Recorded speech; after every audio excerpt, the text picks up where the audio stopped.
곧이어 강은혜 기자의 달콤살벌 보험 이야기 시작됩니다. 안녕하세요 여러분. 오늘은 실손 의료보험에 대해서 이야기를 해보려고 합니다. 실손보험이라는 거는 자기가 직접 부담한 의료비에 대해서 그걸 보장해주는 건강보험 상품인데요. 아마 대부분 이 실손보험 하나쯤은 가입하고 계실 거예요. 그래서 제2의 국민건강보험이다 이렇게 불릴 정도로 많은 가입자 수를 유치하고 있는 상품인데요. 올해 이 실손보험료가 줄줄이 인상이 됐습니다. 손해보험협회에 공시된 10개 국내 보험사들의 평균 실손보험료를 보니까요 13,547원이라고 나왔습니다. 이 액수는요 지난해 그 수치랑 비교하면 27%나 인상된 수치라고 합니다. 그리고 실손보험의 그 특징상 연령대별로 좀 인상률이 많이 달라요. 그래서 특정 연령대에 대해서는 무려 75%나 인상된 구간도 있는데요. 실제로 H보험사의 경우에는 0세 여자아이의 경우 보험료가 75.8%나 올랐다고 합니다.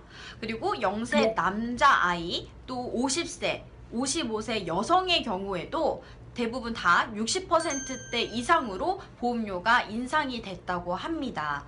올해부터 이 금융당국이 보험사들에 대해서 가격 결정권을 대폭 확대해줬잖아요. 그러다 보니까 이 실손보험의 경우에는 최대 보험료가 30% 이상 오를 거다 이런 전망들이 작년부터 계속 꾸준히 나왔었는데 실제로 뚜껑을 열어보니까 이 특정 연령 구간에 대해서는 보험료 부담이 굉장히 큰 경우도 있다. 이런 것도 좀 알아두셔야 할 것 같습니다.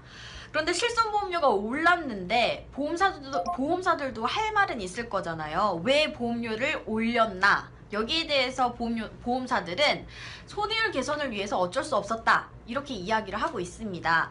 아무래도 뭐 과잉진료, 허위진료 이런 게 많아지다 보니까 보험금이 쓸데없이 나가게 되고 그걸로 인해서 손해율이 악화됐는데요. 실제로 실손보험 손해율이 120%에 육박을 했습니다. 보험사 입장에서는 보험료를 올릴 수밖에 없었다는 건데요.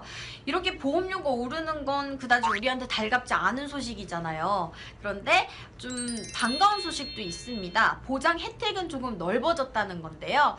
올해 무려 6년 만에 최대 개정이라고 하죠. 실손보험 표준약관이 개정이 돼서 시행이 되고 있는데요. 이 개정된 표준약관에 따르면은 올해부터는 정신질환도 실손보험의 혜택을 받을 수 있습니다. 앞으로는 그 증상이 명확하고 또 치료 목적이 분명한 정신질환에 대해서는 실손보험의 혜택을 받으실 수 있습니다.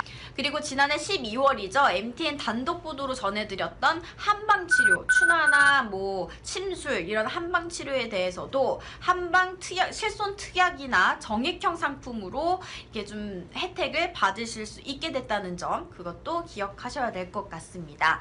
이렇게 그동안 정신질환이나 한방치료처럼 보장받지 못했던 부분들이 좀 늘어난 거는 반가운 소식일 것 같은데요.